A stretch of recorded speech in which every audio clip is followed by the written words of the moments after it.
Do you ever see something and think, this gives me an idea?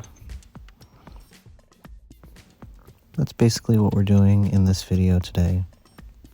So here I started off with this cheap dollar store toy and a Galaxy's Edge detonator soda bottle.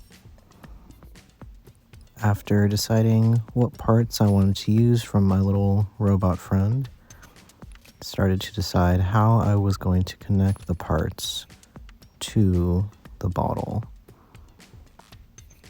I wanted to have anchor points for the legs to make sure they wouldn't end up popping off too easily. So I decided to screw in some tiny screws, and that would be like the anchor point for all the glue and everything that I'm going to use to attach the legs. Before I attach the legs, I wanted to work on the head, kind of designing what little parts I wanted to add to it. There's a lot of holding parts up, seeing what I liked, seeing what I didn't like. And then I started just kind of going for it, gluing on some little pieces. This is going to be the eye for my robot.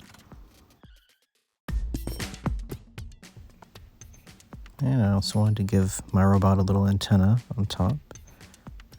Once I found something that was looking like it would work, I went ahead and made a little hole on the top of his head so I could stick that in there. Then the legs.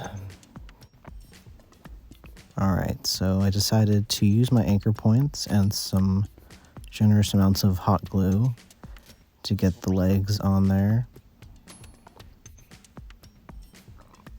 I'm going to follow up the hot glue at the end with some super glue baking soda combined, so hopefully that'll keep the legs in place so they won't come loose. I'm just adding more and more hot glue just so I can get them to stick, and also it'll double as a filler for the space between the legs and the bottle.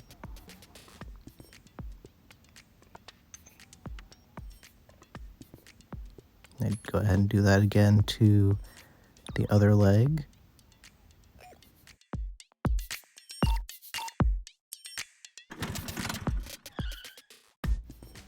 And once I have both the legs on there, gotta make sure he still is able to stand up, very important. And luckily with the different joints that the legs have, I can adjust it and he stands perfectly fine on his own with a little adjustment.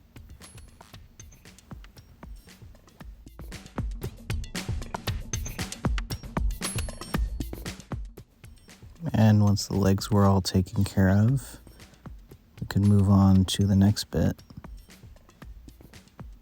The next part being the head. Just some holding in different positions, trying to figure out how I wanted to do it, tilted or straight on. And then once I felt like I found a good spot for it, I just tacked it in with a couple dots of hot glue and started adding more detail to the head. Another thing I wanted to do with this build was to add some rhinestones for studs all over the robot, so I went ahead and started with that. First was just around, I guess, the neck of the robot where it connects the head to the body. And then throughout I started adding a little more just to kind of go along the seams and add more detail to the overall robot.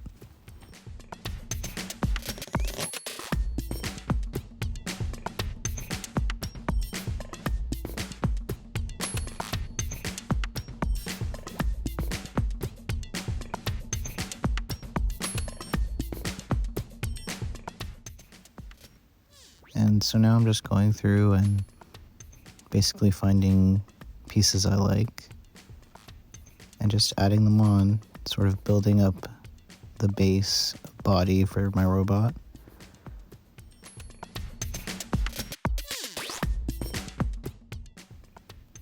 Went ahead and added the same detailing to the other side of the robot's body. Trying my best to eyeball it and make it as even to the other side as possible. Used kind of the seam of the bottle to line everything up. I didn't want the sides to be too symmetrical, so later on I'm going to be adding some things to one side to kind of differentiate. And then just adding on parts. Kind of wanted to get some little circle details on both the front and the back.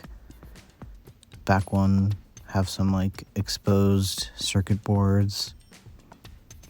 You can see I added more detailing with the rhinestone studs and some little hoses and things going from the head to the body. Wanted the detailing on the front to kind of be like a little control panel. Surrounded that with some more rhinestones. Really like how they added detail to this robot. I'll probably be using them more. Added a little weapon to one side so the sides wouldn't be perfectly symmetrical. Now the front I'm feeling pretty good about.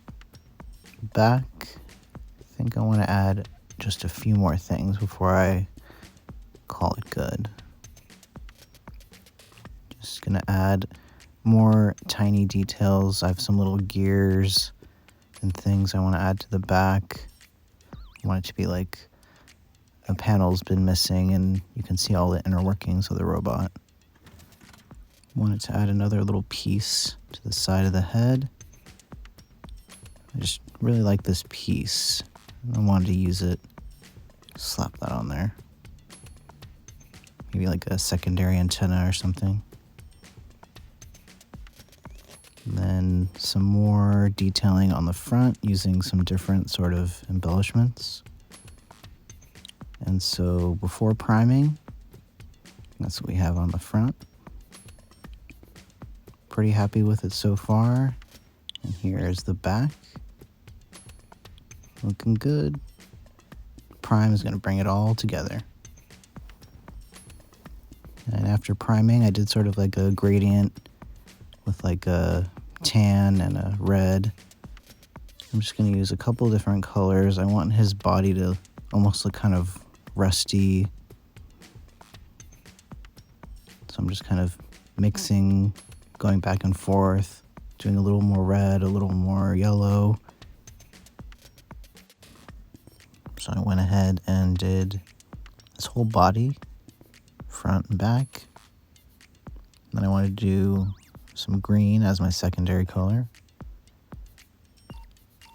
Once I started using the green, I noticed that it was pretty thin, wasn't going to get full coverage in one coat, but I just went with it.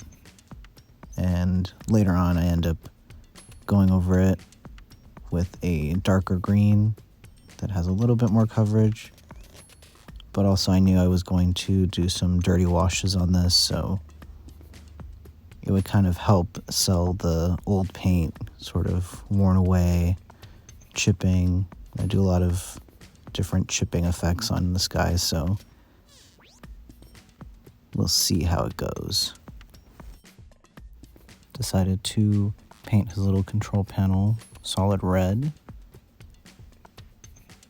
And then went over with a slightly darker green. Just wanted to give it some better coverage and also helped with the color variation. Make it look a little more weathered.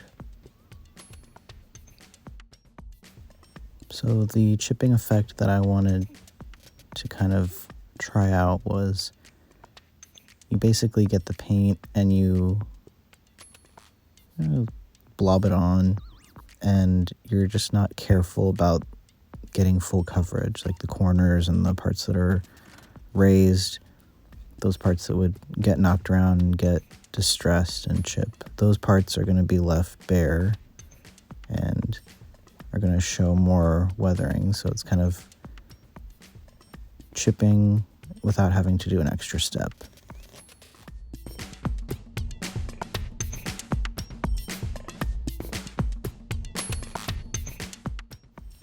also wanted to add that blue highlight color to the part of the head. I taped off where I would have like a stripe, and also did the easy chipping method here of just kind of dabbing on and leaving some spots unpainted. And so once I got good coverage all the way around, I was able to peel off the masking tape. And I really like the effect that it gave here. It really comes across as like a sort of worn and chipped paint on the part of the head. Really like how that turned out. So the final part that I wanted to add the blue chipped paint to was this front control panel. Once I did that, it was ready for the weathering. I'm going to be getting this guy nice and dirty.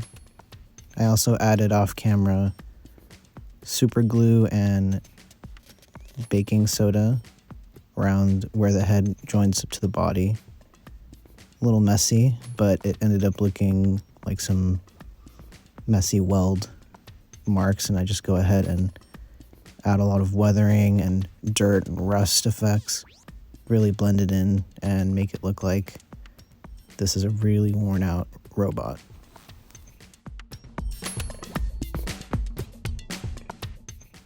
And to weather the robot, I'm just kind of going back and forth with different colors of paint, watering them down if it's too thick, and adding more water to sort of get a better streak effect if I need it.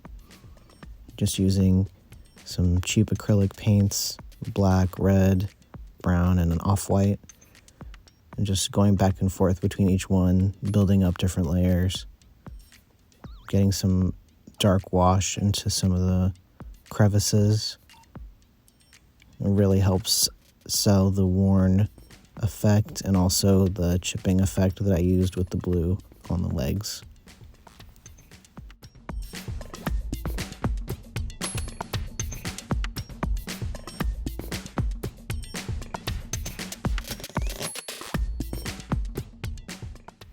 And there we have it, finished product.